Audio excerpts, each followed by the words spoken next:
to try some uppercuts. Watch.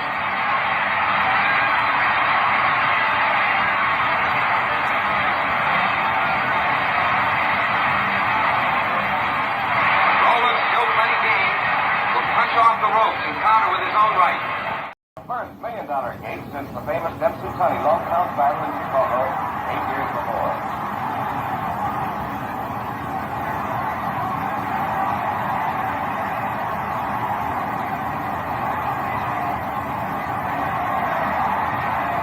Everyone's stunned by the fury of Lewis's attack.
What's happening, my friends? It's Cat Sports again, back for another afternoon with the family. Now, as usual, before I get started, let me give a shout out to the JBT community. It's just boxing talk. We're a group of people who just love to talk boxing. And we're always looking for others to join us. And you don't have to have a podcast.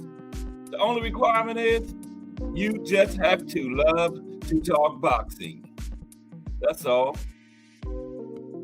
Miss Cats, hashtag JBT.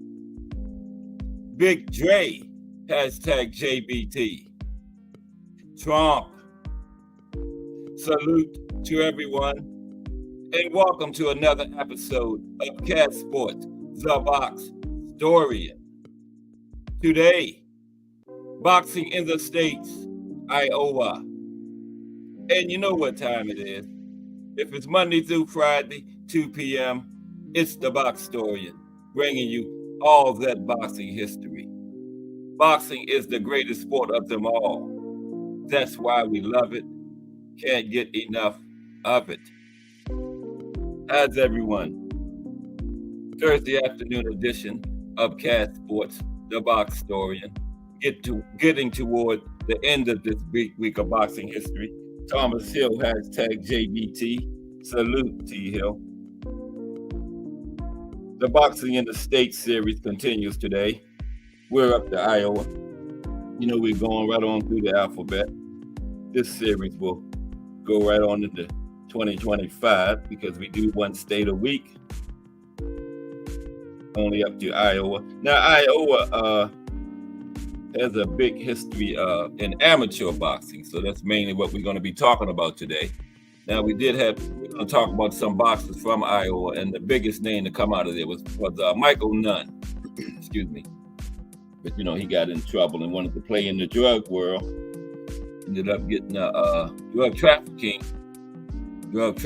conviction and got 24 years. 2018-19, but we're going to talk about it. There I go again, telling the show before I even get started. Mike Rim, what's up, Mike? How are you today? At the end now of another week of boxing history, but we got the Boxing in the States series today. Iowa, and you know we got the profile. We always close it off with the profile on Friday, and it's Benny Leonard this week, legendary lightweight from the 20s in the International Boxing Hall of Fame. We're going to talk about Benny tomorrow. William Old School Arndt in the building. Salute, Old School. Hope you're okay down there in New Orleans. Hope they got your lights and stuff back on. William got caught up in that hurricane down there. But he's in the building. Salute, Old School. Good to see you, bro. That's my part-time co-host. We got a show on Muhammad Ali coming up soon. Looking forward to that. I don't even need any notes for Ali. I came up in the Ali era. As a matter of fact, my first fight was the Thriller in Manila, you know. And that being your first fight, I was sold on boxing. I was disappointed after watching a couple fights after the Thriller in Manila. I thought every fight was going to be like that because Ali and Frazier damn near killed each other that night. So when I saw the next couple fights, I was disappointed. Like, what happens after watching those two? But how is everybody today? It's Thursday, right at the beginning of another weekend. Got a big card this weekend. Canelo and Edgar Berlanga. Fire undercard too. We had Pro Box last night. A few good fights on there. Like Hernandez. I think the guy was named Hernandez. Wasn't the first. I think he went down, but then he got up and put his opponent. Raul Garcia was his opponent, I believe. Put him down a couple times. Came out with the win. Pro Box is good. I like Pro Box too because of the commentary, because they have good commentary. You know, they actually talk about what they're talking about is actually what's happening in the ring. Unlike a lot of those other networks, like ESPN, for example. You know, you listen to ESPN and you think you're on the wrong channel watching the wrong fight because what you're watching is definitely not what Tim Bradley and his boys be talking about over there. But they get those talking points before the fight, you know. But yes, today is the Boxing in the States series continues with Iowa. Like I was saying, it's got a big amateur boxing history. Yeah, not too much of a professional boxing history there.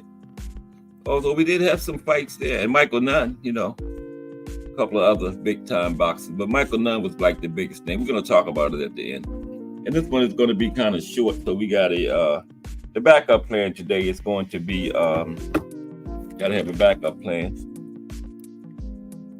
Where's the backup plan at, Cass? There it is. It's going to be some of the most impressive boxing records of all time, you know. Like B-Hop, the oldest man to ever win a title, and Benitez, the youngest. We got the shortest boxer in history. You know, Manny, with those 8 weight classes he went through. Yeah. Melanin Queen 27 is here. What's up, Melanin Queen 27? And boxing matchups with D Free, hashtag TWTDC from the winning team, another fire organization. Yeah, we Thursdays is we go into each state in the alphabet and we cover little boxing history that happened in the state and some other significant events that happened in these states. And I still need some suggestions for Wednesdays, because Wednesdays are always a suggestion from the chat. I got two now. Mike Mazzy gave me the profile on Mark Madall, and D Free gave me one that's going to be the most ducked, most highly avoided boxers of all time. That's both of those are coming up. Yeah, they're going to be on a Wednesday because that shows up. They come out of suggestions from the chat. It can be a profile.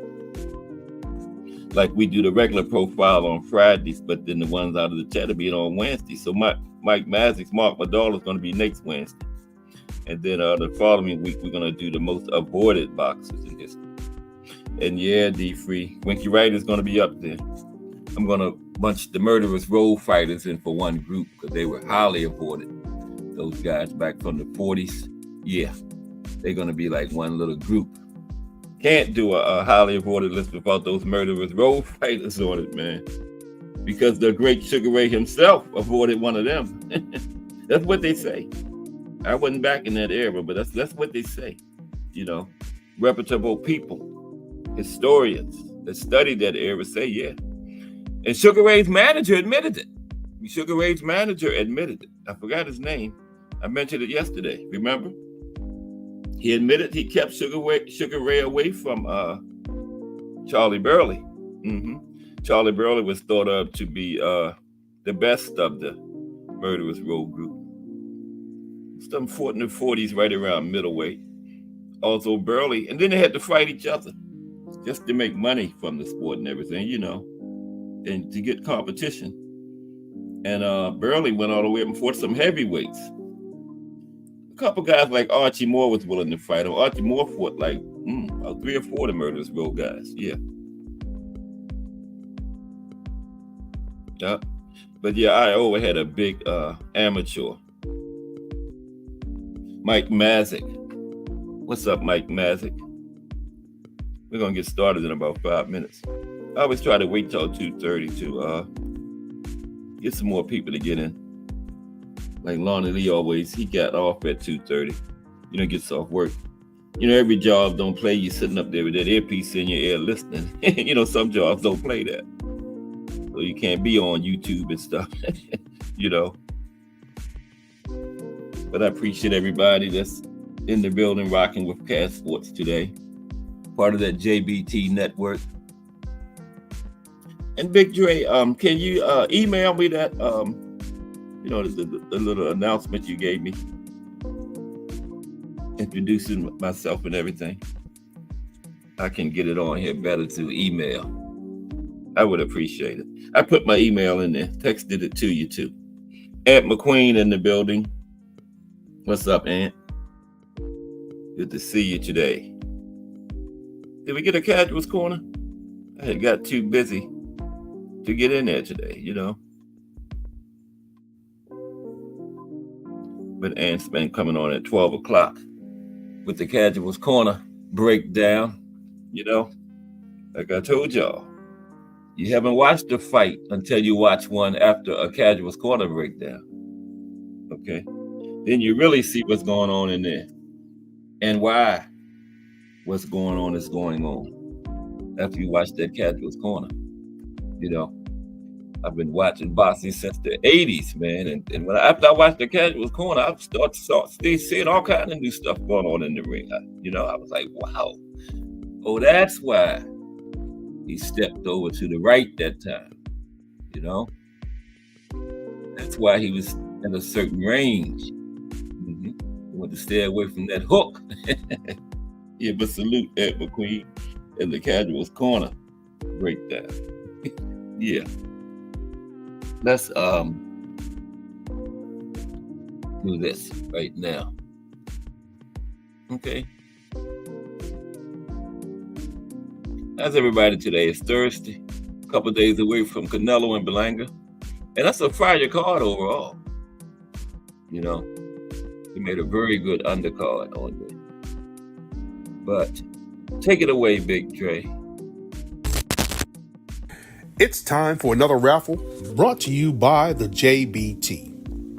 Our first item is a new 10th generation iPad with a liquid retina display which shows off beautiful color and has plenty of power for all your handheld computing needs. Great for work, play, or just movies on the go. How much is it to enter, you ask? Just $10. Or you can catch the deal with 3 entries for just $25. It's easy to enter. Just cash app your entries to $JBT Network 1. That's $JBT Network 1. Our second item is a set of Konichi Bear Bluetooth noise canceling headphones. Great for gaming, movies, or travel. As the second prize in this great raffle. Our third item is a Ninja brand air fryer. Great for all your air frying needs. Cooking healthy with the JBT. So send your entries via Cash App to JBT Network 1. That's JBT Network 1. $10 each or 3 for $25. Put raffle on the comment line and you are entered. Okay. Thank you, Big Dre. Now, if I got in it, I would get that 3 for $25 if I could get in it. Because one person can win all 3 prizes. And man, that's crazy. The Apple 10th generation iPad, the Konichi Bear headphones, I thought that was it. Then, and the Ninja air fryer. Damn. Let's talk fashion in the building. What's up? Let's talk fashion. How are you today? Another Friday, Let's Talk Fashion out there. Wednesdays at 10 a.m. Oh, tomorrow is Friday too. We got the casuals with Remo and Aunt McQueen coming up tomorrow at 10 a.m. These weeks are flying by. But that's tomorrow. Friday is a big day in the JBT. Starting out with, we got Crush the Legend from the winning team at 6:30 a.m. That's another fire show to start your day out with. And then Jay Hardcore comes in at 8 a.m. No, Crush is at 6 a.m. Did I say 6 p.m.? I meant 6 a.m. in the morning. Yeah. Jay Hardcore comes in at 8 a.m. And then the casuals at 10 a.m. Right? And then Cat Sports the Box Story at 2 p.m. And then Just Do Boxing at 4 p.m. And then Jay Hardcore Spins the Block. And at 8 p.m., the Friday Night Hangout. And buckle your seatbelts, because you don't know anything could happen in there, man. They got robbed one time, and I ain't even gonna mention that other guy. What happened? But BYOW, bring your own whatever. And then at 9 p.m., it's the Mighty Rise podcast. You know how they put it down. You might see both of Javante Tank Davis's coaches in there chopping it up. Not getting interviewed, just chopping it up with the chat, right? As co-hosts of the podcast, right? Along with Senior and Coach Squeeze. And then still ain't finished. At 10 p.m., it's the Angry White Men. William Old School Morant and D1. And they will be angry. I know if Old School on there this week, he's going to be real angry, man. Yeah, Old School going to be real angry this week. You going to be in there, Old School? So, yeah. Don't miss this Friday. The Angry White Men podcast. And they have taken off like crazy, man. Yeah. So, and then we got, you might catch Prison Talk with Tommy in there. Putting out some fire videos. You know his story. He spent like 20-something years in the New York prison system. Now he's a very successful personal trainer. And his first child on the way. What a story. So yeah, Prison Talk with Tommy. And then BN Boxing News. Catch him doing some fire post-fight analysis. And then BBO Boxing TV is Monday through Thursday at 8 p.m. See him and D Free and a couple other guys on there. Give you a fire show. every day, Monday through Thursday at 8 p.m. Yep. So let's get ready to get started with the Boxing in the States show today. Yeah, and I guess what the final press conference is today, right? For Canelo and Berlanga. Yeah. I got Canelo probably get a decision. UD. But who knows? Berlanga might start another one of his first round knockout streaks. You know, he had, 16 straight? Might start another one with Canelo. Wouldn't that be something? Like Jay Hardcore said, that would break the internet. I doubt it, but you never know. And Caleb Plant and Trevor McCombie should be good. I got Caleb in that one, but Trevor will give him a good competitive fight. And Rolly, I don't know too much about the guy Rolly's fighting, or the one Cool Boy's fight. And Lara and Danny Garcia, you can't forget that. You know, Lara came out of the Cuban boxing system. A little long in the tooth right now. He put some age, got the miles on it. But I think that will work to Lara's advantage. Coming out of that Cuban boxing system with that experience, I don't think Danny's going to be able to overcome that. Now, Danny said he was going to retire, Lara. But I don't know, Danny. Danny haven't fought in 2 years. Lara fought earlier this year, right? So, all that's going to work against Danny. But it is for Lara's title. I think he has the WBA 160. I think. I know he has one of the titles at 160. So, yeah, Danny might jump up to the 160 and come out of it with a title if he can get the win. But that's this Saturday, a fire card. So yeah, we got a big one this weekend, and the schedule is looking good looking real good from then on out. You know, of course we got the big light heavyweight showdown between Bivol and Beterbiev coming up. I got Bivol by decision in that one. He's going to be able to move around that ring and keep away from that power. He ain't going to dodge it totally, but he'll be able to do enough to stay at range. But now Beterbiev can box too now.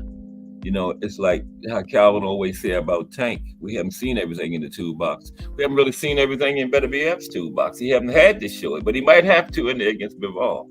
But I still got Bivol by decision. And then at the end of the year, we got the big heavyweight showdown.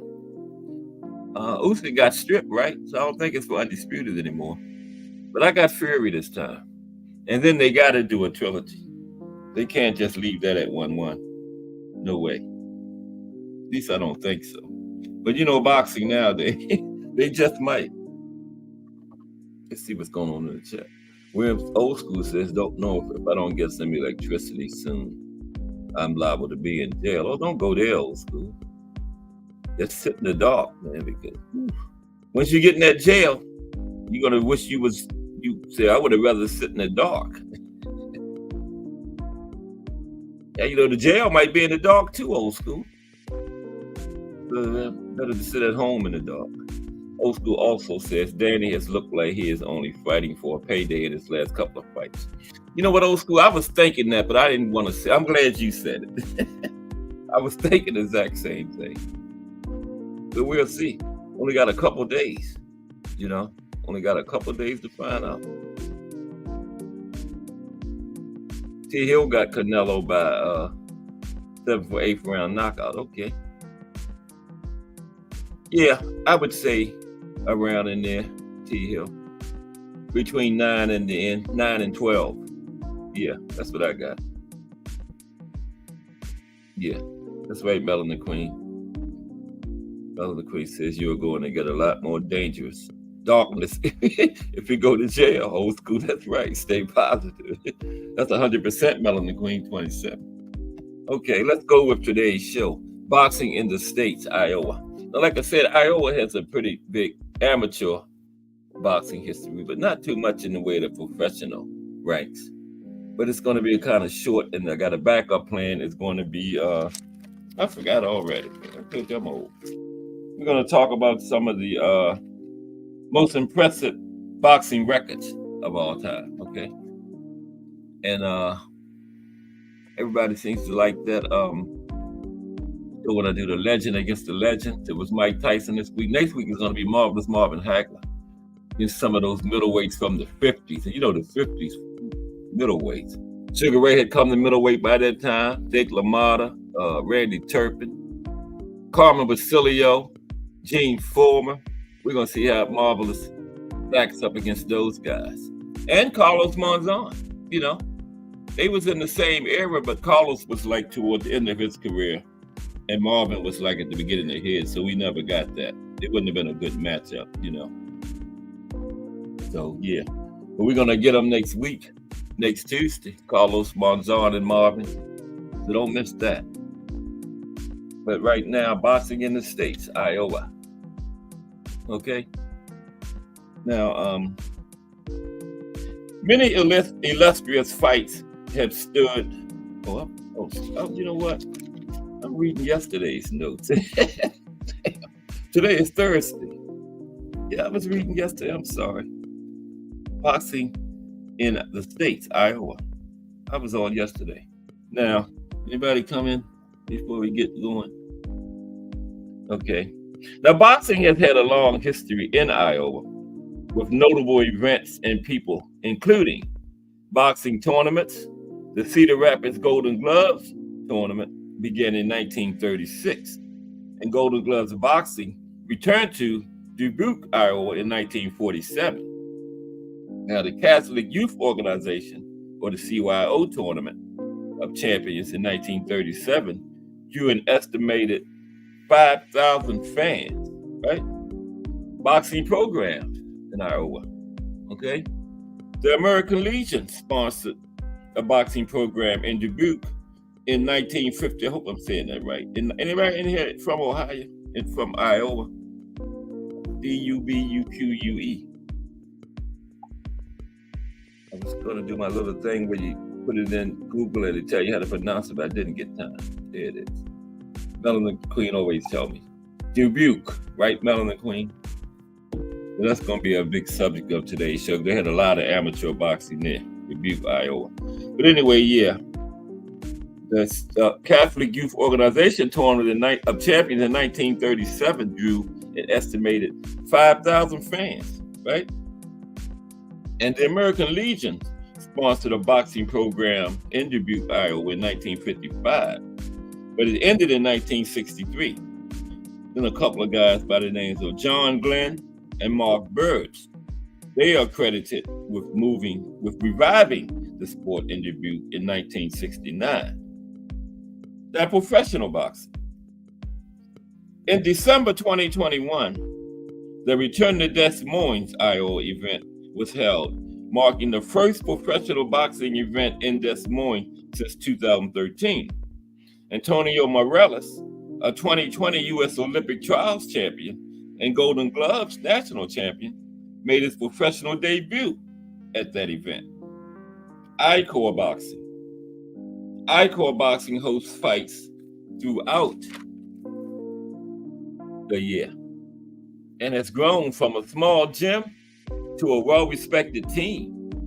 I-Core also hosts the Black History Boxing Showcase. That's to honor fighters who had a difficult start in the sport, right? Boxing in the States, Iowa. Okay, now, let me take a break real quick. Still keep looking for Lonnie Lee's name. This would be about the time he would be showing up. But Jay said he was okay. He was busy doing something else right now, so yeah. We get wrapped up in this YouTube boxing so much sometimes we forget that people got other lives, other stuff going on, and we all do. We got other things going on in our lives too, but we so wrapped up in this boxing game, man. It's crazy. I've been like this for like 40 years. This is like the 80s. But I love it. Boxing is the greatest sport of them all, though. That's why we love it and can't get enough of it, right? But anyway, excuse me. In 1871, Dubuque, Iowa promoters hosted their first fight between Mike O'Connor and Danny Carr, both local men. And the bruising slugfest lasted an incredible 57 rounds. You know, the round in those days ended when one of the participants was knocked down or just took a knee to end the round, okay? John L. Sullivan, he was the only boxer who visited Iowa while he was champion. He gave a 3-round exhibition in 1883, okay? Now, the Catholic Youth Exhibition and Catholic Youth Organization fights brought many fighters to public attention, right? A typical evening of 16 fights, each 3 rounds, began with the first bell at 8 o'clock p.m. These were amateur fights. Remember, Iowa had a big amateur background. In 1936, the Cedar Rapids Golden Gloves was started, right? Young men sponsored by the Young Men's Christian Association, you know, the YMCA, American Legion, Catholic Youth Organization, and the Dubuque Boys Club, right? They all trained in several facilities throughout the state, right? The high school boxing was sponsored. High school boxing, they had high school boxing in Iowa, but it was considered likely to be banned by the Iowa High School Athletic Association in 1946. This action was taken a month after a high school boxer was killed in a fight between 2 schools in western Iowa. Yep, high school boxer was actually killed. So you know that's the end of that. High school level, fighter get killed, it's over. Finito, history. Arrivederci, ciao, all that. It's gone, it's done. Stick a fork in it. But anyway, Lawrence Academy, one of the few major high schools in the state with an interscholastic boxing program, offered boxing as a major sport for 3 years. And rather than eliminate the sport, the Lawrence coach supported changing the rules to ensure no further fatalities, right? Now, in 1947, Golden Gloves returned to Dubuque. The first matches since 1934 were held on February 6th and February 7th in the gymnasium of the YMCA, with more than 30 fighters entered. Fighters from Prairie du Chien, Platteville, Joburg, Cascade, Cedar Rapids, and Bellevue were among those fighting for the chance to compete in the state tournaments in Cedar Rapids, Iowa. Okay? Did I pronounce that Dubuque right, Melanie Queen? D-U-B-U-Q-U-E. Okay. Now, what's that banging going on out there? Miss Cass, what are you doing out there, Miss Cass? Yeah. Anyway, American Legion began sponsoring a boxing program in Dubuque in 1955, which ended in 1963. Now that's when John Glenn and Mark Birds, they were credited with reviving the sport in Dubuque around 1969. Okay? Now, from 1970 through around 1974, an estimated 80 to 85 boys participated in the program. The team won 15 state championships, and the junior team won the Junior Olympic trophy in April 1974, right? That was the Nationals. And from 1975 until 1978, Marb Clendon ran a boxing club in a building he had constructed for the purpose. The amateur boxing faded during the 1970s when longtime coaches retired and there were no replacements for them. Yep, no replacement.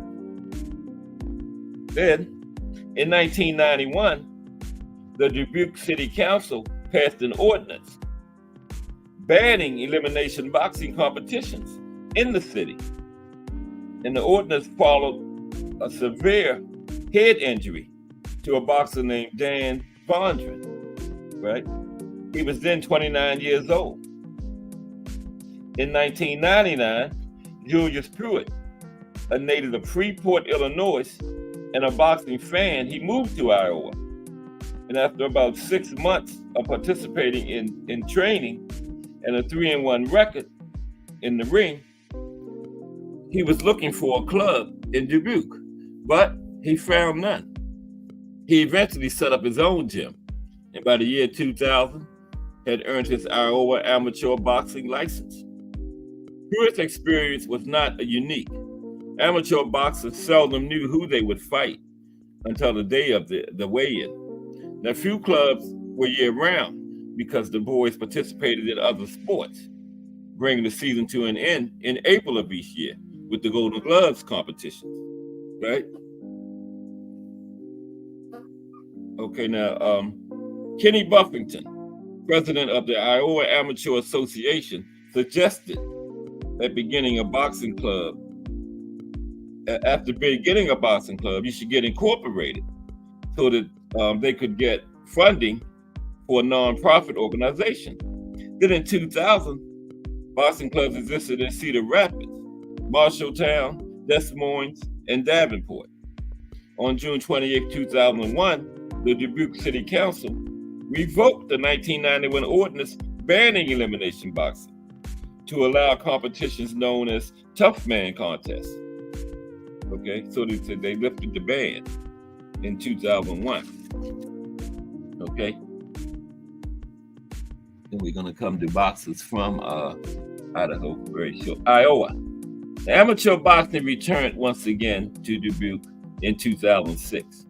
In 2015, a pilot boxing program was moved from the Dubuque Community Center to the Dubuque Dream Center.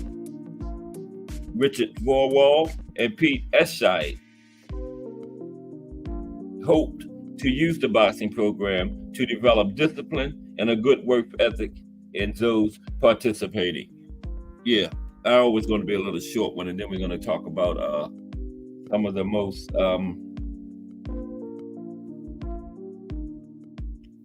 impressive boxing records in history. But let's look at some boxers from Iowa right now, okay? The boxers from Iowa. And like I told you, Michael Nunn is like the most well-known boxer to come out of there. It is Michael. You know, I told you he got in trouble at his career. He wanted to go play in the drug world. He ended up in prison. I think he did like 15 years, but it's in here. Yeah. Got drug trafficking charges. Now, Michael Nunn competed from 1984 to 2002. He is a two-weight world champion. He had the IBF middleweight title from 1988 to 1991, and the WBA super middleweight title from 1992 to 1994.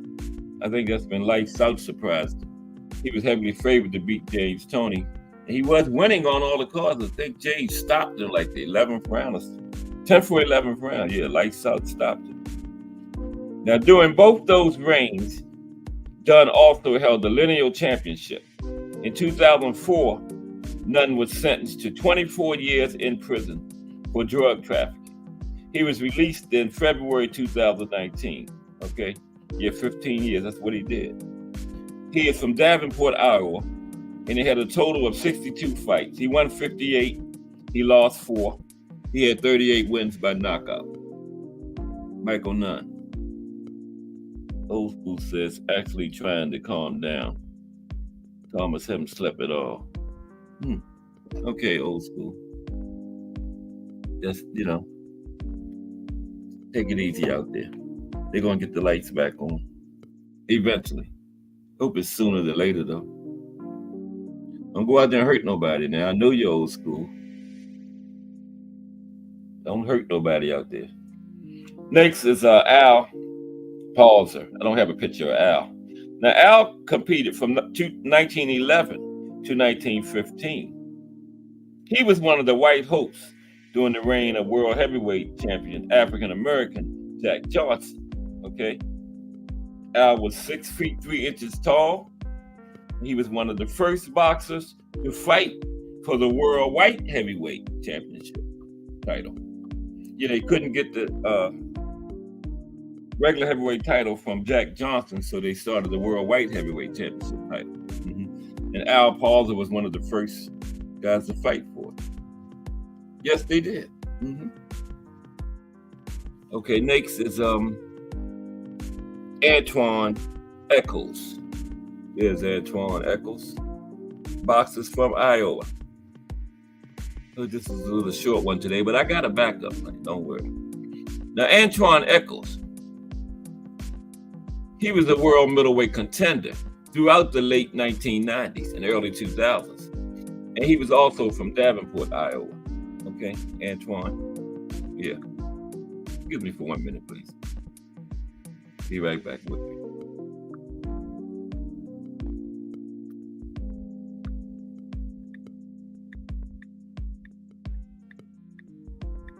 Okay. Antoine Eccles. He had a record of Antoine had a total of like 56 fights. Now get this.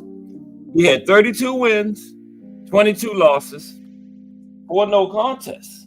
But guess what? Out of those 32 wins, 28 of them was knockouts. So he had a lot of losses, but when he won, he usually got his man out of there. He had an 87% knockout rate. But 22 losses for Antoine. But if he won, only 4 men went the distance with him in his wins. Okay. Antoine Eccles. Next is Laverne Clark. There's Laverne. And Laverne is from Davenport, Iowa. Right? Should be picking these people off as I do them. Al Pauser, Antoine Eccles, Laverne Clark from Davenport, Iowa. Okay? Let's talk a little bit about Laverne. Keep track of the chat. Okay. Now, Laverne Clark, he was a boxer, and he's a retired mixed martial artist and a former professional boxer.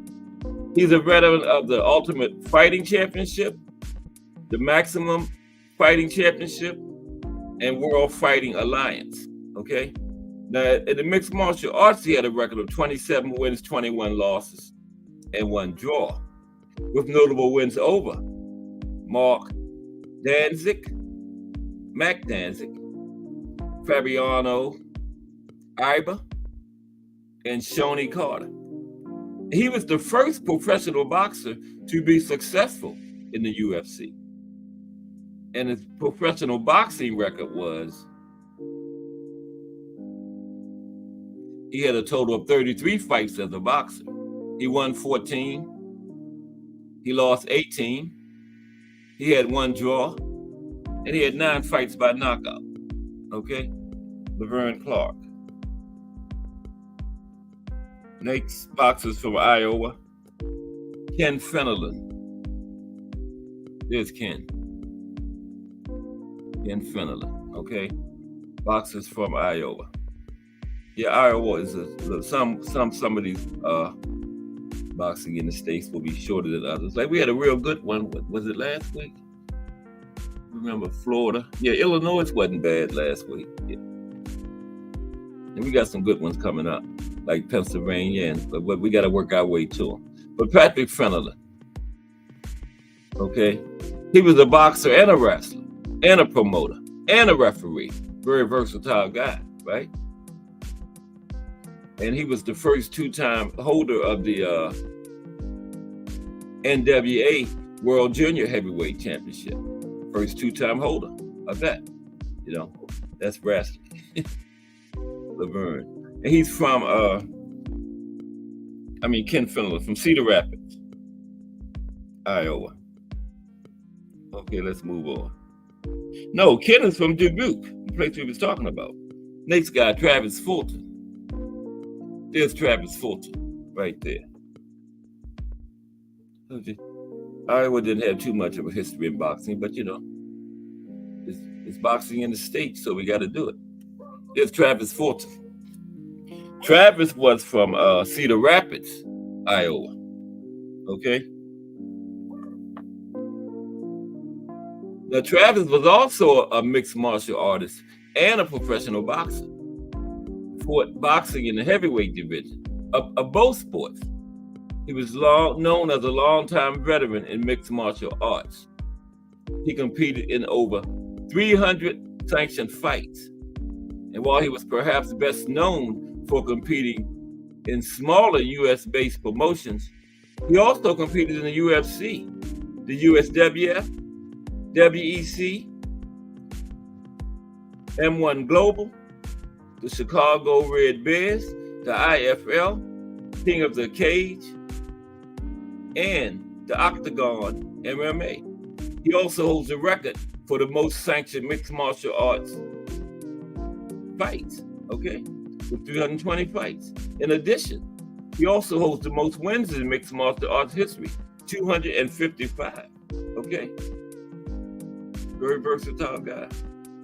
Now, his professional boxing record was, now he had over, get this, he had over 300 and some mixed martial arts fights.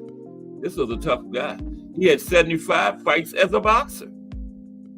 Now, he won 25, he lost 48, had 2 draws, and he had 23 knockouts. But that's over 400 fights, right? Be over 300 mixed martial arts, 75 as a boxer. Tough guy. Travis Fulton from Cedar Rapids, Iowa. Yep. Next is Floyd Johnson. There's Floyd Johnson. Let's see talk a little bit about Floyd. Okay, Floyd Johnson. Now, Floyd, he was nicknamed the Auburn Bulldog, okay? Yeah, and Floyd is from Des Moines, Iowa. He was a heavyweight. He was known for his stiff punch, right? And his complete boxing record comes out to 38 wins, 27 by knockout, 13 losses, and 11 draws. In 1923, he was considered a leading contender and described in Time magazine as possibly the 5th best heavyweight in the ring at that time.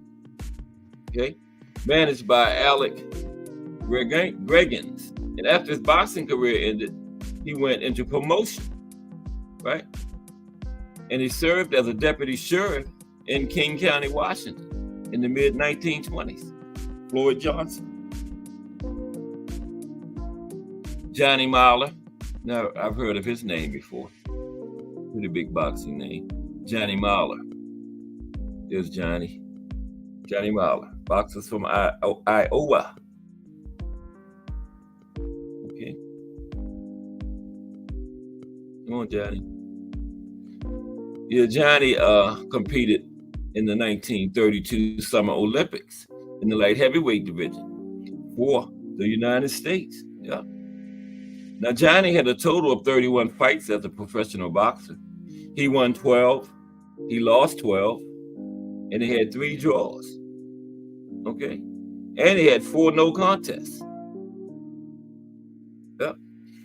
And he had 7 wins by way of knockout.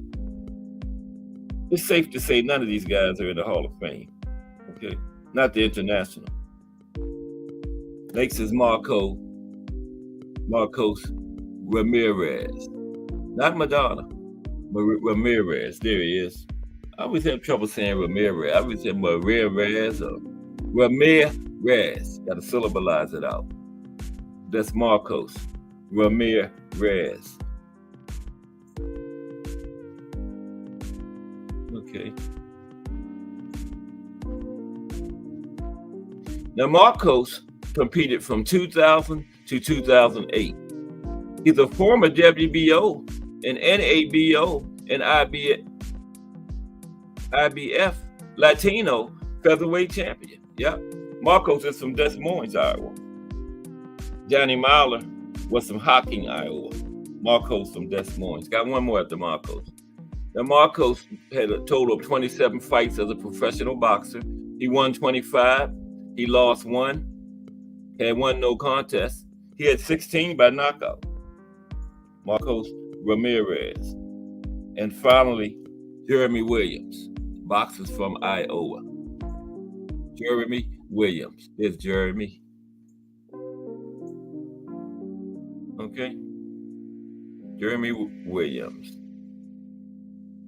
Now, Jerry was a former professional boxer and mixed martial artist. Okay. And he challenged once for the WBO heavyweight title in 1996. World Boxing Organization. And he had a total of 49 professional fights as a boxer. He won 43. He lost 5. Had 1 draw. And he had 35 by knockout. In mixed martial arts, he only had 5 fights. But he won all 5 of them. 3 by knockout. 2 by submission. Okay. We got this man out of there 3 times and it made him quit twice. So now we're gonna the backup plan is the most impressive boxing records in history. Okay. But first it's 3 o'clock. I can't talk about this fire raffle enough, man. So once again, take it away, Big Dre.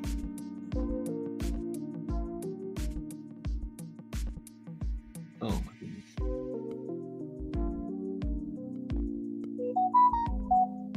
Okay. There we go. Turn the thing on, Cass. It's time for another raffle brought to you by the JBT. Our first item is a new 10th generation iPad with a liquid retina display which shows off beautiful color and has plenty of power for all your handheld computing needs. Great for work, play, or just movies on the go. How much is it to enter, you ask? Just $10. Or you can catch the deal with 3 entries for just $25. It's easy to enter. Just cash app your entries to $JBT Network 1. That's $JBT Network 1. Our second item is a set of Kenichi Bear Bluetooth noise canceling headphones. Great for gaming, movies, or travel. As the second prize in this great raffle. Our third item is a Ninja brand air fryer. Great for all your air frying needs. Cooking healthy with the JBT. So send your entries via Cash App to JBT Network 1. That's JBT Network 1. $10 each or 3 for $25. Put raffle on the comment line and you are entered. You're entered. That's all you got to do. Okay? Now we're gonna go over some of the most impressive records in boxing history. Okay? Top 25 most impressive boxing records. Okay, now this is good. And when people that ran out of here, they're gonna miss it. Okay? Got to be patient. Got to do these boxings in the States. Okay. Some of them are not as good as others, but now they're gonna miss the 25 most impressive boxing records. I didn't tell them run up out of here. Okay. I hope you hit the like button before they left. Salute to Cannabis Education and Entertainment TV. Salute. Appreciate everybody that's rocking with Cass Sports today. We're going to talk about 25 most impressive boxing records now. And then, of course, we're going to get some link time at the end of it. Beautiful day up here in Baltimore, Maryland. Little breeze blowing through the window. I ain't even got the air on. It's beautiful. Now, boxing is one of the oldest and most popular sports in the world. And there have been many fantastic boxers throughout the years. And many of them hold world records that might never be broken. Let's take a look at the best of them.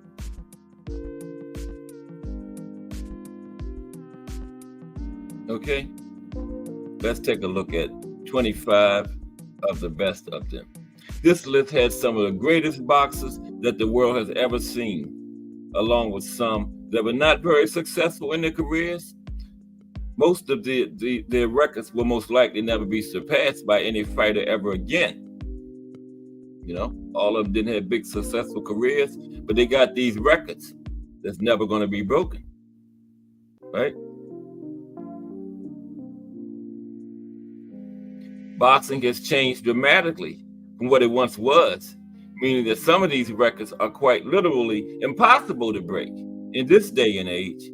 Like the guy got the knockout record, it's like 130 or something. That's one of the ones that's going to be impossible to break. Nobody's even going to fight 130 times anymore in their career. So that's one of the ones I'm talking about there. It's going to be impossible to break. And many of these records show how much different the sport used to be.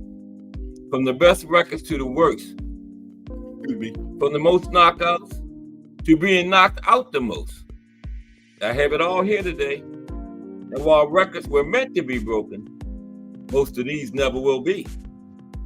So without further ado, here are the top 25 most impressive boxing records.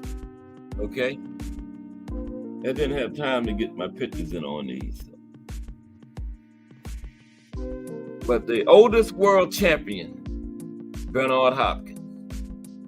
Now, the average age of world champions in boxing is around 29 years old, with some greats like Rocky Marciano, Muhammad Ali, and Mike Tyson all achieving that feat at 29 alone. Well, I didn't read that right. But anyway, this boxer really proved to everyone that no age is too old. Bernard Hopkins. Bernard Hopkins holds the record for the oldest world champion. He became a world champion at the age of 49, which was a result of his hard work and how he took care of himself. Hopkins is the oldest world champion as well as the oldest professional athlete to compete at the highest level. Now, B-Hop first did it at 46, I believe, when he took George Foreman's, right? Then he broke his own record twice. He broke it at 47. Oh, I think it was 48 when he got it the second time. And then 49 is the record. But yeah, he broke it 3 times. He broke George Foreman's record, then he broke his own twice. Yep. Bernard Hopkins. Okay. Now, most professional defeats. Okay. Who got the most losses? Reggie Strickland. Yes, this is a real record and a quite impressive one too. There are many boxers who would do anything to hold some of the records on this list. But some other records, we are sure they could do without. This is one of those. Most defeats. Reggie Strickland holds the record for the most professional defeats. He fought a total of 363 times, of which he lost 276. In this day and age, most boxers don't even make it past 50 fights. So this is one of those records that will definitely never be broken. But the record, bet y'all didn't know that, because I didn't until this morning. The record for losses as a professional boxer is 276. Okay? The longest knockout streak, including world championships, is Wilfredo Gomez. Okay? Now later on the list, we will have a longer streak of just knockouts. But what makes this record particularly impressive, that it includes world championships as well as just knockouts, okay? Now after drawing in his first fight, Wilfredo Gomez was unstoppable for a good while, okay? Gomez has the record for the longest knockout streak, including world championships at 32. He had a draw in his first fight, then he had 32 straight knockouts. His last 13 knockouts were in world championship fights, right? The first 19, the first 19 wasn't for titles. I think he got his first title in his 20th fight. Then the next 12 were in championship fights, right? His last 13 were in world championships, which makes the record even more astonishing. Okay? Wilfredo Gomez. Now, the shortest heavyweight champion, Tommy Burns, in height, not shortest range, shortest in height. Shortest heavyweight champion, Tommy Burns. The heavyweight boxers are known for their massive size, whether that be height or weight. The majority of heavyweight champions are over the 6 foot mark, weighing over 200 pounds. Now, that wasn't the case for this first record breaker. Okay? Tommy Burns has the record for being the shortest heavyweight champion, coming in at 5 feet 7 inches. Okay? He beat Mike by a couple inches. Mike was what, 5'9", 5'10"? Some people say 5'11", but some people say Mike was 5'9". But Tommy Burns holds the record for shortest heavyweight champion at 5 feet 7. And he's the only Canadian-born heavyweight champion in history. And even with his size being against him, he defended his belt 13 times. Okay, at 5 feet 7 in the heavyweight division. Now that was back. I think he fought back like 20s, 30s. No way he could do that. But Mike did it in this era, in this generation. So who knows? Next, the heaviest title holder, Nikolai Valuev. There are many heavyweight champions. There are many heavyweights weighing way over 200 pounds. It is the division with the most knockouts because of the sheer strength that these boxers have behind their punches. And their weight has a lot to do with that too. Okay? Nikolai Valuev has the record for being the heaviest title holder in history.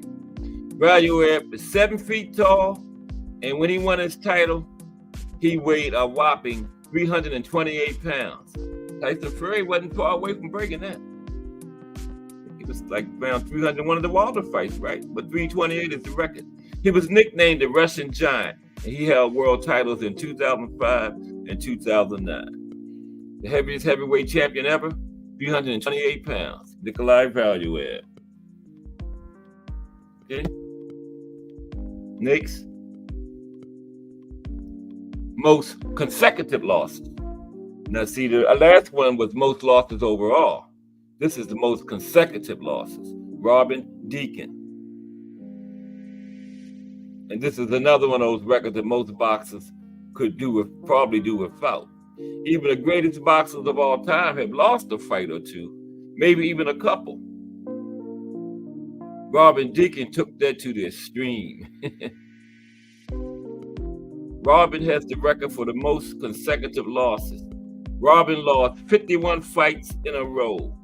He fought in the super lightweight division and retired with a record of, y'all listening? Okay? Robin final record was 2 wins and 53 losses. Okay? 2 and 53. 51 of them in a row. Surprisingly, the majority of his losses were actually decisions. Those are people that ran out of here too fast. Next, country with the most world champions. Anybody guess what that is? The good old US of A. Boxing is a very global sport that spans across the entire world. Now, if you're a boxing fan, you know that the most world champions of all time have been from Mexico and the United States. The numbers will surprise you, okay? Maybe I should have advertised this as the title of the show. We had a lot more people. Now, the country with the most world champions is the United States.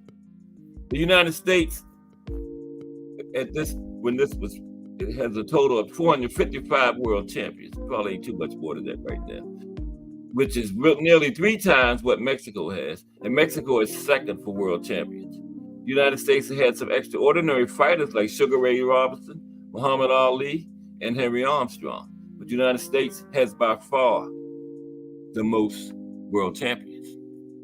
Next, now what fighter defeated the most title holders? What fighter defeated the most title holders? Floyd Mayweather. Floyd Mayweather has that record, defeated the most champions. Winning a title is a huge achievement for any boxer. Now, defeating world champions or title holders of any organization is a huge feat and one that boxers dream of doing. This is a record that might actually be overtaken soon, though. Yep. Floyd Mayweather Jr. has a record for defeating the most title holders in history at 23. But Mayweather is currently retired. So this record could be overtaken. Right? It might have been. I don't know. I don't think so. Anybody know? Do Floyd still have it at 23? I believe he does. But anyway, next. This is a big one here. I told y'all about this guy. This guy has 2 unbeaten streaks of 60 plus fights. 2 streaks of 60, winning 60 plus fights straight. And I told y'all about him, Willie Pep, the Will-O-the-Wisp. Listen to this, okay? Having an unbeaten streak of 60 plus fights is pretty much unheard of, especially in today's world of boxing. Nobody even gonna fight 60 times. Now, having 2 different undefeated streaks of 60 plus fights, that is a record that will definitely never be surpassed. Okay? Never. Willie Pep holds the record as the only person to ever go on 2 different unbeaten streaks of 60 plus fights. Now, Willie had a total of 241 fights by the time he retired. He was a 2-time featherweight world champion. Incredible. 2 streaks of 60 fight winning streaks, 60 plus fight winning streaks, okay?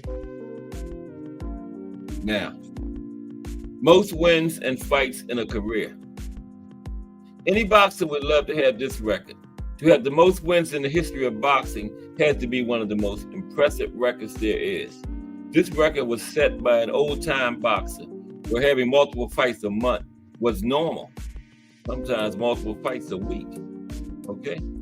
Len Wickwar holds the record for the most wins and fights out of anyone in boxing history. Wickwar had fought 467 times and won 339 of those fights. No one will ever come close to breaking this record ever again. And that is a fact. Okay? That is a fact. Now, we talked about the shortest heavyweight that ever won a title. Now, who was the shortest fighter, period, to win a title? Okay? Who was that? Jake Matlala. Usually, the taller boxers have more of an advantage since they tend to have longer reach, right? This means that a boxer can hit their opponent from a longer distance, which typically also keeps them in a safer position while fighting. You know, they can reach their opponent. A lot of times, their opponent can't reach them, okay? Jake Matlala didn't have this height stop him, though. He holds the record for being the shortest title holder in boxing history, standing at 4 feet 10 inches. He was the WBO light flyweight champion and the WBO flyweight champion. Yep, 4 feet 10, Jake Matlala, shortest title holder in history. Okay? We know who this one is. Simultaneous world champion in the most divisions at the same time, 3 of them. Henry Armstrong, okay? Henry Armstrong. Even though nowadays there are many world title belts, this is something that we will probably never see again. Holding the world title is the goal of any boxer. 2 at the same time will be a dream. Now, 3 at the same time, unheard of. Unheard of. But no, it ain't. Henry Armstrong held 3 world titles in 3 different weight divisions at the same time. And I told y'all, he went for 4. And he cheated. They called it a draw. He really won it. And guess what? It was only 8 weight classes at that time. He had 3 belts, and he almost had half of them at the same time. And he was not just holding them. He was going up and down defending all of them. And weight classes, that part was not no 3 pounds, 7 pounds apart. Sometimes you had weight classes 15 pounds apart. This man was going up and down defending all of his belts at the same time. Not only that, he was the undisputed champion of his division in the featherweight, lightweight, and welterweight classes. And he missed middleweight. He got cheated. He won the fight, but they called it a draw. That would have been champion in half of the weight classes that they had at that time. Okay? Henry Armstrong. Incredible. Everybody smashed an appreciation button. Okay. Most knockouts. I spoke about that one at the beginning. Billy Bird. Archie Moore is number 2. Billy Bird has the most knockouts. Having the most knockouts in boxing history is definitely something to brag about. Billy Bird holds that record, okay? He has a whopping 138 wins by knockout. 138. Did I miss anybody come in? No. Oh, BN Boxing News. Oh, man, I'm sorry. I wasn't paying attention. Take a break from that. Technique in the building. Salute, Technique. How are you today? And BN Boxing News in the building. Okay. I told y'all about BN Boxing News at the beginning. Another Fire JBT channel. Okay. Now he does post-fight. Probably definitely gonna do one after this big Canelo card. I know you're gonna do a post-fight Saturday at your BN Boxing News. I'll be over there. Big card like that. Yeah. Salute Technique and BN Boxing News in the building. Did I miss anybody else? I was so wrapped up in these records, man. This is good stuff. Okay, yeah, that's it. Salute the Technique and BN Boxing News in the building. Salute, gentlemen. Good to see you today. Yeah, we did the Boxing in the State series was today, but you know, we had IO, a little short one. So the backup plan was the most impressive records of all time. And we did have some whoppers, you know. And now we're at the most knockouts, Billy Bird, and it's 138, right? Now, he had 356 fights in his career. And that's something unheard of nowadays. And this record will never be broken because nobody will even fight 138 times, so not possible to break it. I think Archie Moore got 132 for second place, yeah. So, Billy, your record is safe, bro. Your record is safe, bro. 138. Now, the current record for knockouts for an active fighter is 51. So it is safe to assume that Bird's record is safe. He was born in 1899 and was considered one of the most active boxers when he was alive. There are rumors that he fought even more, but they were never officially documented. He fought back in the era with it, you know, early 1900s, a lot of times, between 1900 and 1920, they didn't even keep track of the fight when it was over. They said, oh, well, he won, and nobody even wrote it down, you know? So, you know, they said he could have fought more than that. It's documented that he fought 300-something times. Okay? Possibly even more. Crazy, ain't it? Just Do Boxing in the building. What's up, Just Do Boxing? Coming up at 4 p.m. in about 40 minutes. 3:19, no way. I only been on here 10 minutes. Wow. But we got time. We want to get some link time too. But salute Just Do Boxing. Okay, next most impressive record is Just Do, probably been listening anyway though. Okay. Most straight losses by knockout. Who got knocked out? Who lost the most fights straight by getting knocked out? Guy by the name of Eric Crumble.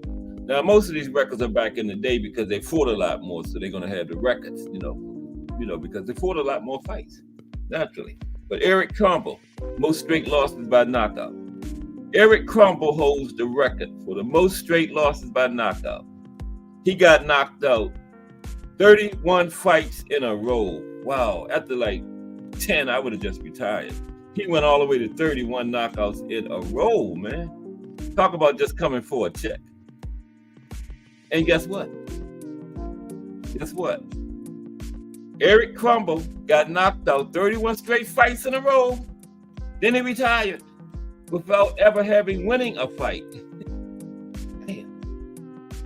Now that record is hard to beat, okay?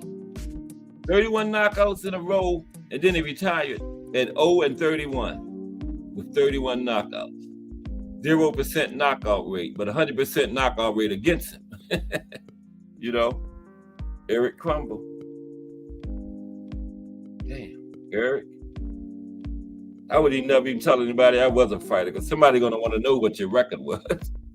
Now, Crumble competed in 6 different weight classes, but he never had any success at any of them. He's remembered as one of the most prolific boxers when it comes to consistently losing. All of his losses have also come. Oh no, Eric. It gets worse, man. It gets worse. It gets worse. Listen to this.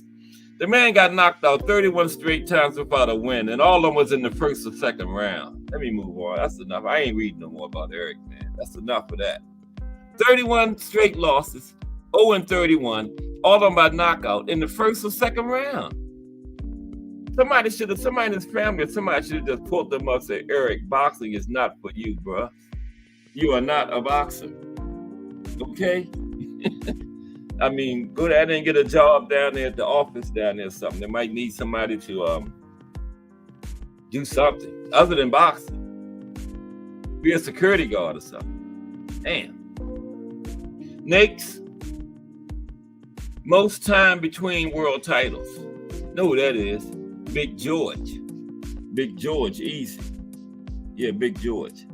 But he had like 10 years. George Foreman is that's his record. Okay, most time between world titles. George Foreman knocked out Joe Frazier to become the heavyweight world champion in 1973. He obtained the WBC, WBA, and lineal titles and was the undisputed champ, right? He then eventually retired in 1977, okay? Foreman eventually made a comeback in 1987. He remained active until 1997. And in 1994, he won the WBA, IBF, and lineal heavyweight titles when he stopped Michael Moorer to once again become the world heavyweight champion. 21 years in between his reigns. So that's the record. 21 years. What was the category again? How do you say that? Most time between world titles, 21 years, George Foreman. Yeah, I knew that was George Foreman already before I looked at that earlier. Yeah, I knew that was George. 21 years. That probably will never be broken either. Well, no, probably too. That's not getting broken. 21 years in between titles? No. Not the way these guys fight nowadays. No. Only heavyweight to retire undefeated, The Rock, Rocky Marciano. Now, to retire undefeated is an outstanding feat for any boxer. To be able to say that no one ever defeated you gives anyone bragging rights for life. Yeah, don't give that up. What was the other guy's name? 0-31. Got knocked out every fight in the first or second round. He don't have no kind of bragging rights. Now, a popular boxer who retired undefeated is Floyd Mayweather, who went 50-0, right? Rocky Marciano has the record of being the only heavyweight boxer to retire undefeated. He went 49-0 and was never beaten by any of his opponents. Heavyweight fights are the ones that have the most knockouts by far, and they are the fights that typically last the shortest, making this record even more impressive. Okay?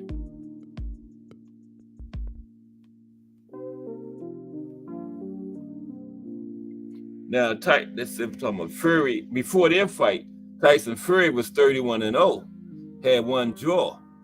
Usyk was 19-0, and so both could equal this record of Rocky Marciano. Not anymore. Fury can't.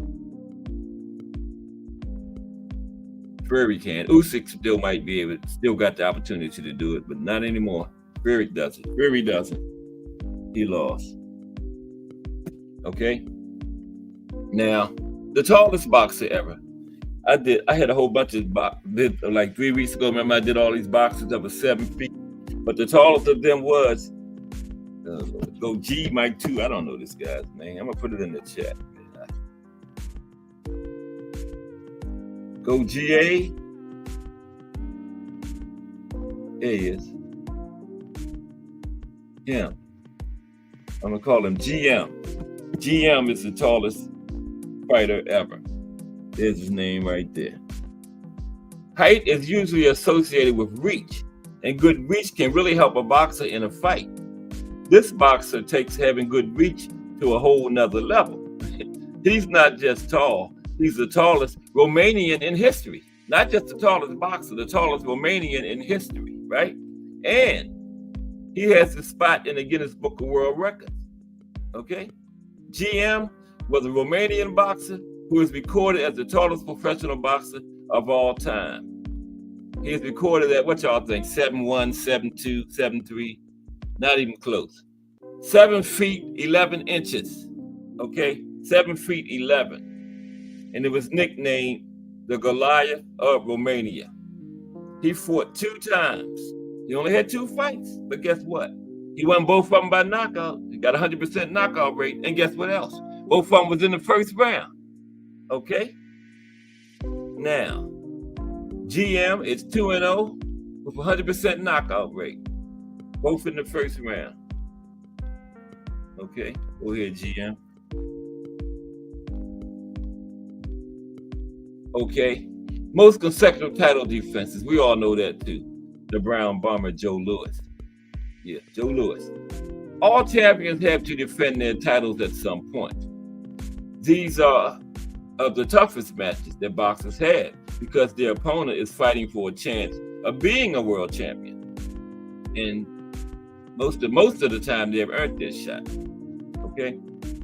Joe Louis has the record for the most consecutive title defenses. He defended his belt 25 fights in a row against the best of the best.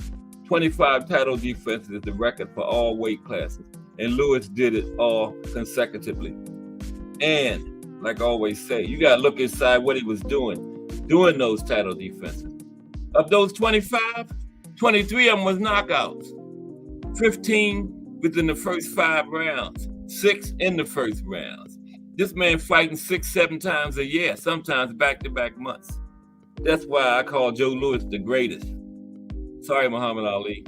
That's greatest type stuff there, man. What Joe Louis did, I'm sorry. Next, most first round knockouts, okay? Most first round knockouts. Who had the most first round knockouts? Peter Marr. Nowadays, most boxers won't even make it close to 50 fights, and even less, 50 knockouts. That is why this next record is pretty impossible to break too. Peter Marr holds the record for the most first round knockouts, okay? Marr recorded 50 first round knockouts in his career. He competed in the middleweight and heavyweight divisions, where he had a record of 135 wins, 21 losses, 4 draws. He fought back around the turn of the century, late 1800s, late 1890s, early 19s. And he had a total of 108 knockouts, 50 in the first round. He was a world champion until he lost it to Fab Bob Fitzsimmons, where he was knocked out in the, guess what? He had the most 50 knockouts in the first round, 50, and lost his title. He got knocked out in the first round. Wow. That's fitting, isn't it? Now, the longest uninterrupted reign, Joe Louis, again. To hold a title and be at the top is a fighter's dream. There are many boxers who earn a title just to lose it in their very next fight. Then there are other fighters who defend their title for years and years. Joe Louis holds the record for the longest uninterrupted reign. He held the heavyweight championship title for 13 years and 3 months. Now, 4 years in there, he was in the war, in the army, not fighting. But it spanned 13 years and 3 months. He fought a total of 69 times, winning 66 of his fights and losing only 3. And most of those 3 was when he shouldn't even have been still in the ring, Well, he lost to Max Schmeling in his prime, but other than that, yeah, he shouldn't even have been still fighting when Rocky beat him. But then again, he was the #1 contender, And he was on an 8-fight winning streak, so hey, he was still competing pretty well. So you really can't say that. Bear with me, excuse me for a minute, please. This old raggedy phone. My birthday, October 14th. If the JBT want to get together and get me an iPhone, write that down, Remo. Gas Sports iPhone, October 14th. Thank you. Okay.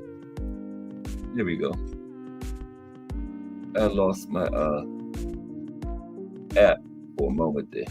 I lost my site for a moment, but I got it back. Where was it? The most consecutive title reign? Joe Louis. Okay. I wish I didn't have time to get pictures, because this was a last minute thing, because I saw how short Iowa was. So I said, I gotta get something for a backup plan. And it was this. So I didn't have time to get pictures. Sorry.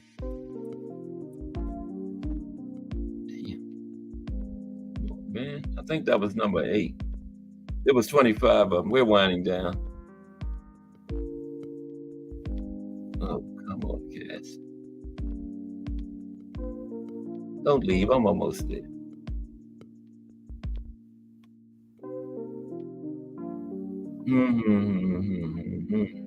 Number 8. Yeah, most consecutive defenses, Joe Louis. I finished that. Yeah. Okay, the next one is wait a minute. Excuse me for a minute. I did Peter Maher. Most first round knockouts. Yeah, that was the last one. Number 6. We got 6 more. I did that too, Joe Louis. We got 5 more. Yeah. Okay. Most times it's undisputed heavyweight champion, Muhammad Ali. Yeah, Muhammad Ali got that one. Hardcore boxing news. What's up, Jay? Hashtag JBT.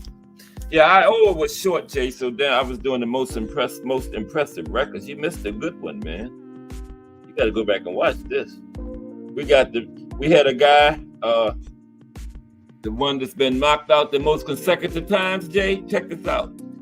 He was knocked out 31 times straight, right? His record was 0-31, right? And all those knockouts happened in the first or second round. Never won a fight. Knocked out 31 times straight, all in the first and second round. So somebody should have told him to just give up boxing. But salute to Jay Hardcore. Hashtag JBT. We got a couple more. This one is most times the undisputed heavyweight champion was Muhammad Ali. Okay. Now, being the undisputed heavyweight champion is a feat every heavyweight boxer wants to accomplish. This means that you have won the heavyweight title in every organization and that you are undeniably the greatest heavyweight boxer in the world at that time. Muhammad Ali holds the record for the most times as undisputed heavyweight champion. He held the title on 3 different occasions. Okay, now that was just like 2 belts of WBA, WBC. We didn't have the IBF or the WBO. He held this title on 3 different occasions when he beat Sonny Liston, George Foreman, and Leon Spinks. Okay? One of the greatest fighters of all time, Muhammad Ali. Now we come to this one. The longest fight ever. Andy Bowen versus Jack Burke. This is the longest fight ever. If there's one record that we are confident will never be broken, this is the one. Because boxing was very different back in the day. And when this particular fight took place, the only way to win your fight was by knockout. However long that took, okay? Knockout or the other man give up. However long that took, right? Now, anybody don't give up? Andy Bowen and Jack Burke held the longest fight in boxing in history back in 1893. I talked about this before. The fight went on for 110 rounds and lasted almost 7.5 hours.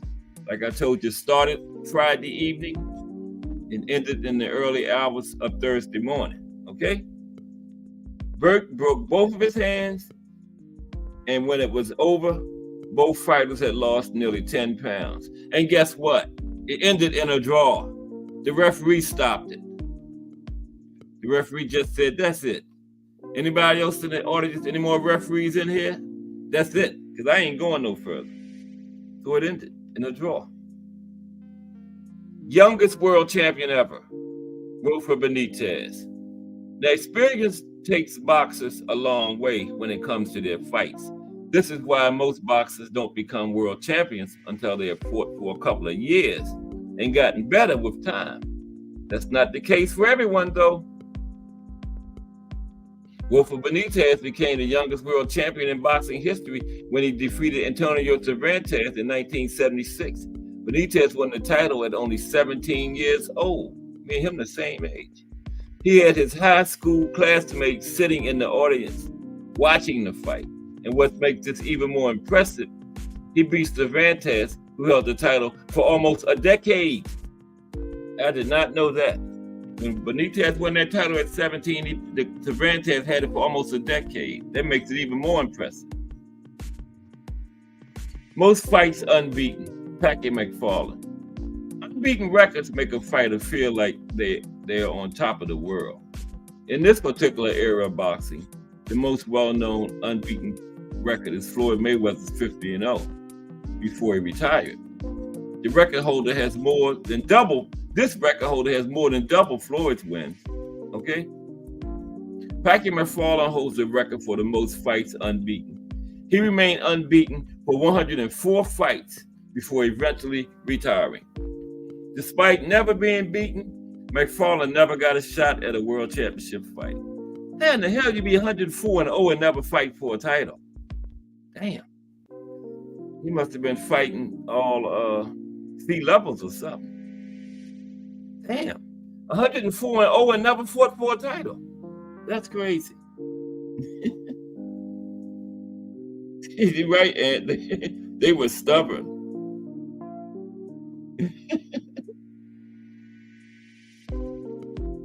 Yeah. Or Ed said, I'm such a box story. I did a show about fighters from Iowa. Yeah. Okay, this is the last one here. Oh, we know who this is. Most world titles in different weight classes. Manny Pacquiao. Now, it's crazy to think about that the majority of these records are held by old school boxers. These are records that could only be made in the older generation of boxing, where the rules were way different. That's what makes this record being held by Manny from this generation. Hasn't been retired that long, even more impressive, right? Manny Pacquiao holds the record for the most world titles in different weight classes. He won titles in 8 different divisions. Something unheard of, okay? Manny weighed 112 pounds for his first world title, and he went all 38 pounds to win his heaviest. Okay, what was that? Junior middleweight? 154, 112 plus 38. Oh, he must have been at a catch weight, but that's only 150. Yeah, he did fight at a catch weight. I think it was Oscar. Yeah. And that makes him a strong contender for pound, best pound for pound of all time. He's not, but to put him in the conversation, you can't be mad. Yeah, that's it. It's 3:39. We might have 20 minutes of link time. Okay. Where's my link phone at? Oh, here it is right here. Yeah, that's crazy, ain't it, that? 104-0 with no title. Wow. How can that happen? How can something like that happen? That is crazy. 104-0 but never had a title. Nope, but see, they didn't have the interims and all that kind of stuff. But still, I don't care if it was one belt, 104-0. Should have got a chance to fight for it, I guess. In this era, he probably definitely would have had one, interim or something. With the regulars and the supers and the interims and the recesses and the blue continental gold belts and all that kind of stuff. But that's crazy. I'm trying to get this link in. We still got like 20 minutes before Just Do Boxing. Let me use this phone. That one acting up. This phone got these. I can never get the numbers bigger.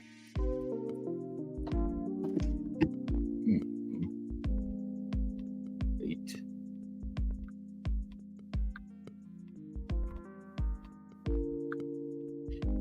Let's do this while I'm putting the link in. Okay. Take it away, Big Dre. One more time. It's time for another raffle brought to you by the JBT. Our first item is a new 10th generation iPad with a liquid retina display which shows off beautiful color and has plenty of power for all your handheld computing needs. Great for work, play, or just movies on the go. How much is it to enter, you ask? Just $10. Or you can catch the deal with 3 entries for just $25. It's easy to enter. Just cash app your entries to $JBT Network 1. That's $JBT Network 1. Our second item is a set of Konichi Bear Bluetooth noise canceling headphones. Great for gaming, movies, or travel. As the second prize in this great raffle. Our third item is a Ninja brand air fryer. Great for all your air frying needs. Cooking healthy with the JBT. So send your entries via Cash App to JBT Network 1. That's JBT Network 1. $10 each or 3 for $25. Put raffle on the comment line and you are entered. You are entered. All right. Thank you, Big Dre. There's the link. We got like 15 minutes if anybody want to come up and finish it off. Talk about some of these crazy records or anything else. Boxing. We got the big card coming up this weekend. Canelo and Berlanga. Good undercard though. Yeah, great undercard, man. Everybody's waiting on Danny and Lara, but that Caleb Plant and Trevor McCombie could be good too. Yeah. I got Caleb, but yeah, Trevor. They done had a nice little back and forth going too, so that could be good. Rolly. I don't know anything about the guy Rolly's fighting. Or the one Cool Boy's fighting. But it's good to see Cool Boy back in there. Yeah. It's been like 14 months. Yeah. Since they lost the monster. Get back in the winning way. He's got Bozy now too. Yeah. I don't know why he should have been had Bozy, you know? They all the Philly connection and everything. I always wondered about that. One time I thought he was with Bozy. I know him and Boots are good friends. I thought he was with Bozy at one time, but he wasn't. But now he is. So that's a good move. Yeah. Up there with Boots and Andy Cruz and them guys. Yeah. The Bozy gym. Mm-hmm. But that raffle, man, those 3 prizes are crazy. Apple 10th generation. 3 first place prizes. Really ain't no second and third place. It's 3 first places. Yeah. Get your chance. The 3 for $25. You can win all 3 of them. Mm-hmm. Yep. Wish I could get in it. When we get big and start raffling all them cars, I'm getting in them ones. I'm getting in them. Okay. Somebody else gonna have to do the drawing. Need a new car. So yeah, Jay, when those car raffles start up, I'm gonna get it under somebody else's name though. Wouldn't look good. 2025 Dodge Ram pickup run by Cass Sports. It's gonna be in Cass Sports' grandson name or something. I hope everybody enjoyed today. Iowa was pretty. I think Kansas is next week. We're going right through the alphabet. Isn't Kansas after Iowa? I think Iowa is the last of the I's, right? Kansas. Yeah, we're gonna do all of them. Like I say, some of them are shorter and not much of a history. Iowa had a pretty good amateur boxing history going on, but not too much as far as pros. Michael Nunn was the biggest name boxer to come out of there, and he, I could tell he wanted to play around in the drug world after his career and ended up getting 24 years for drug trafficking. He did 15. He got out in 2019. I think he went in 2004 and got out in 2019. He had a pretty good career, so he should have made a nice sum of money. Why would he need to be drug trafficking? Damn, Michael. But he's out. So, yeah. He had some big fights. He had a big fight with James Toney around 94. That was considered an upset. Nunn was heavily favored, and he was leading I think it was the 10th or 11th round, and James Toney got him out of there. Nunn was leading, and Lights Out caught him and got him out of there. Yeah. And he had some pretty, let me pull up his resume, his box rec. Because he had some big names, Michael Nunn did. He was in there against, around middleweight, super middleweight. And, yeah, he, oh, shit. Yeah. Damn, man. Oh, man, I know I didn't do it. What's today, the 12th?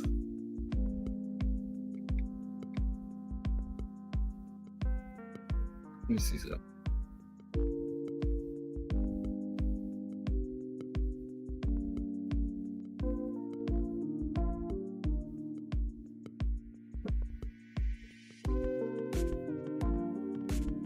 I don't know what's wrong with it, Tia.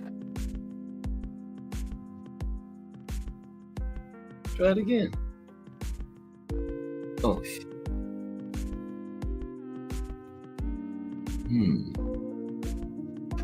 Two.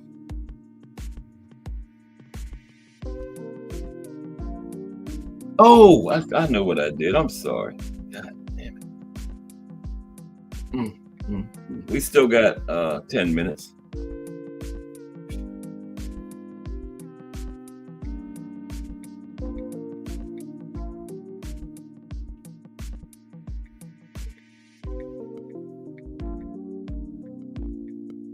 My bad.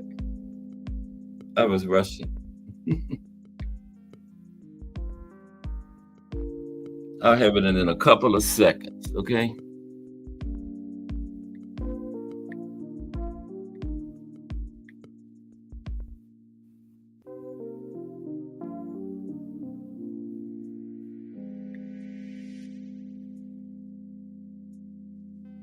Oh my goodness.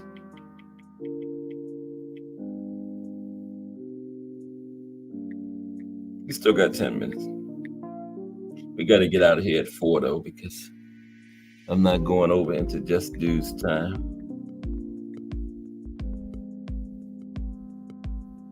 Because I'm going to be over there.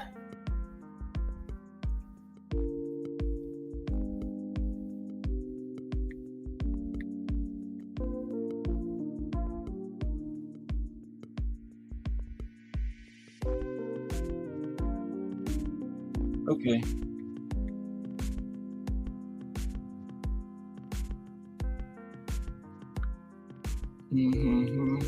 Okay, let me get this out of the way. We got 10 minutes.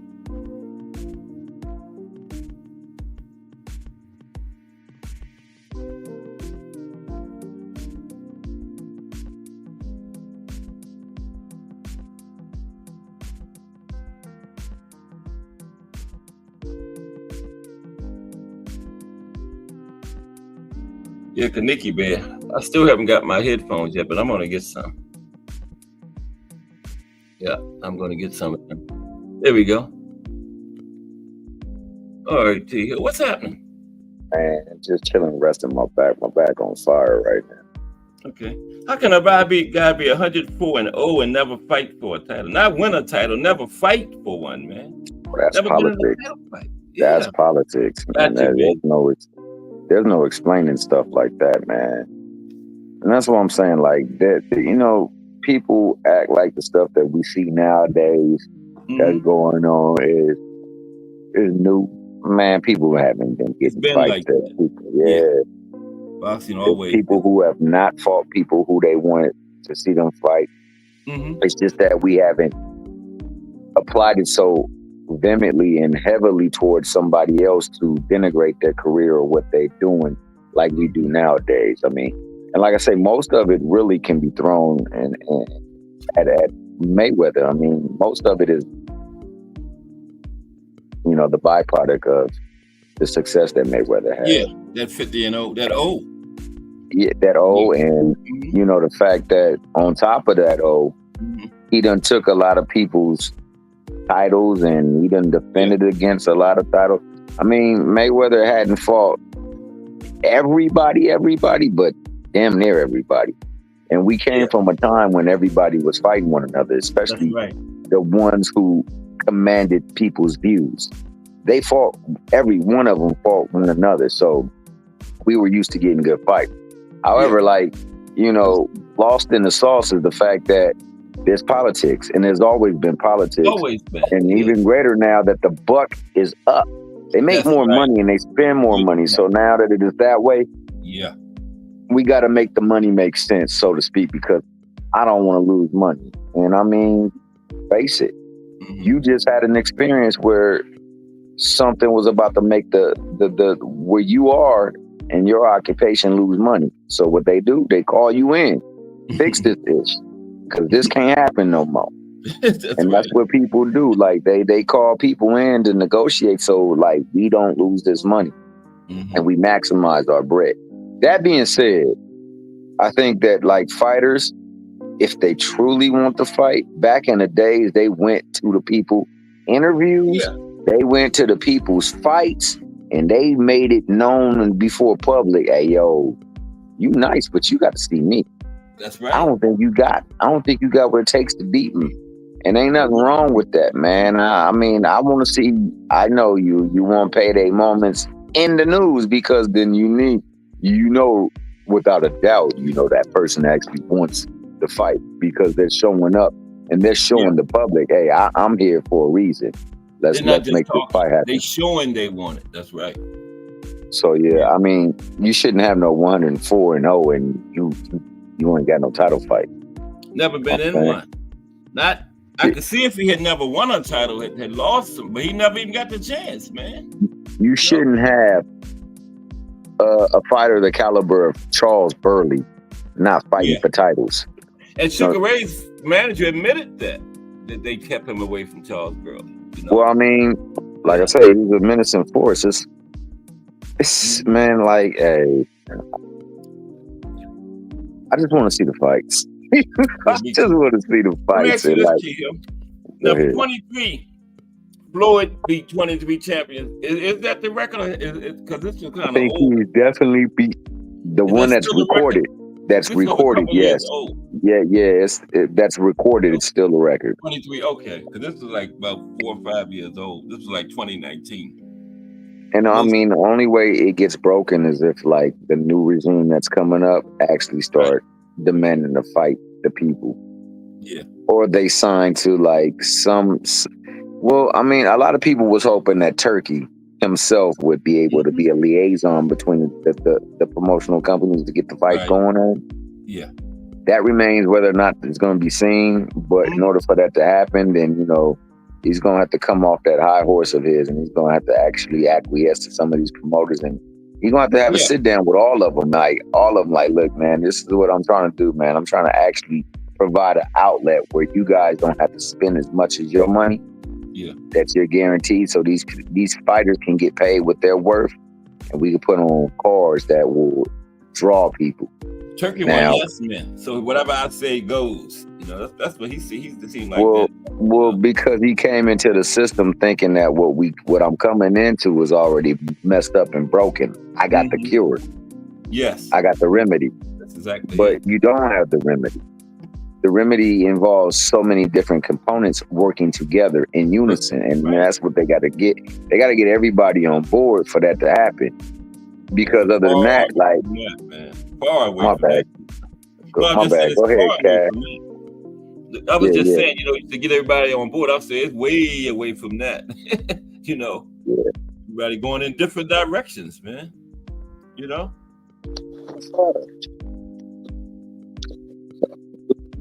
But so I mean, Shout out Mike Nunn. Mike Nunn had a hell of a resume, man. He beat a lot of fighters, man. That was like some of them. A good portion of them was like ripe in their career, so they were right for the taking. But their names, nonetheless, and people are so infatuated with names. Yeah. But I do remember a fight with James Toney where he was supposed to whoop up on James Toney. James went into Iowa. I think what was like a 10th, 11th round when James Toney got him out of there. Yeah, man, he put balls on that. Yeah. So yeah, Mike Nunn was a tough guy. He was a great fighter, and unfortunately, like you say, he got involved. Yeah, man. With the wrong thing. That's that Chicago influence in Iowa, though, man. Chicago is big time influential in Iowa. People go out of Chicago and branch out that way to set up pipeline. Yeah, and that's what they was doing. And you can't mess with them Chicago people because they don't got no code. They get rid of you if you ain't cooperating. So 15 years in prison, man. Yeah, man. Tough. Tough. So now, what's the deal? What you got on Shakur's injury and Tank's possible not fighting? I think the fight is still on the same time frame because I don't think we was getting it before at least like late summer next year anyway, man. Well, I was told that I think we're still good. Oh no! I'm not talking about. I'm talking about the injury in itself. Okay. I thought you said if it's put the fight. You think is that a recurring problem, or was that's something that he just didn't get?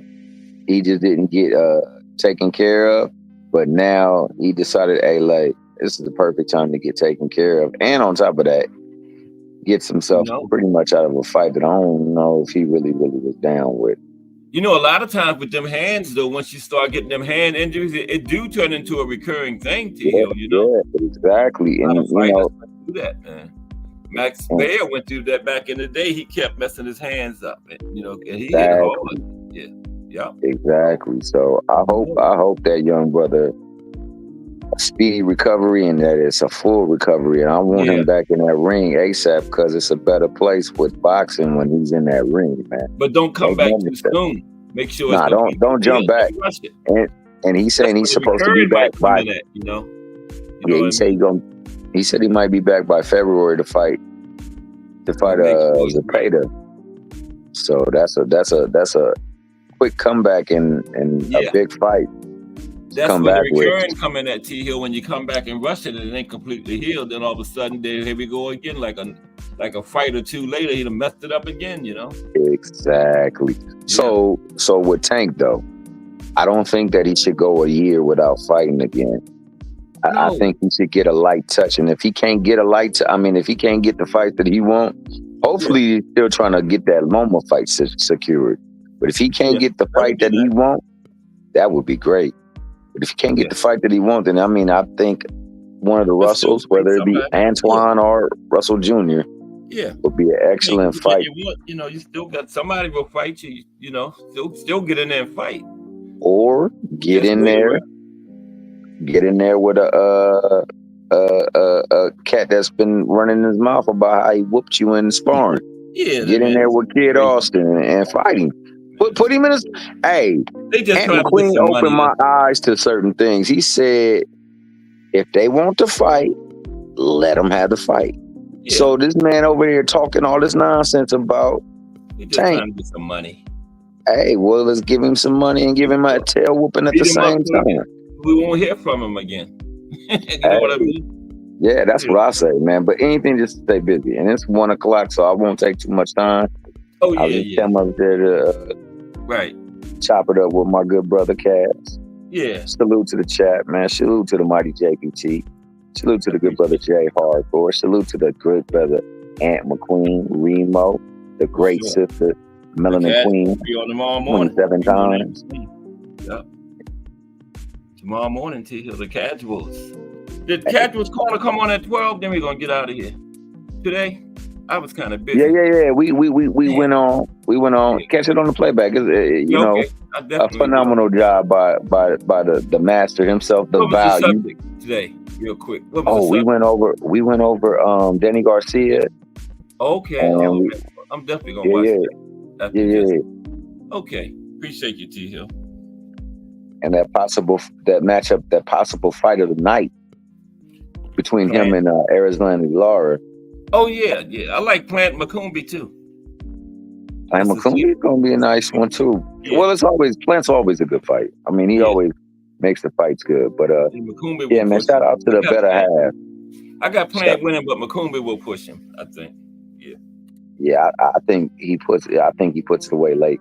I think. Shout out to the better half too, Mrs. Cass. Okay.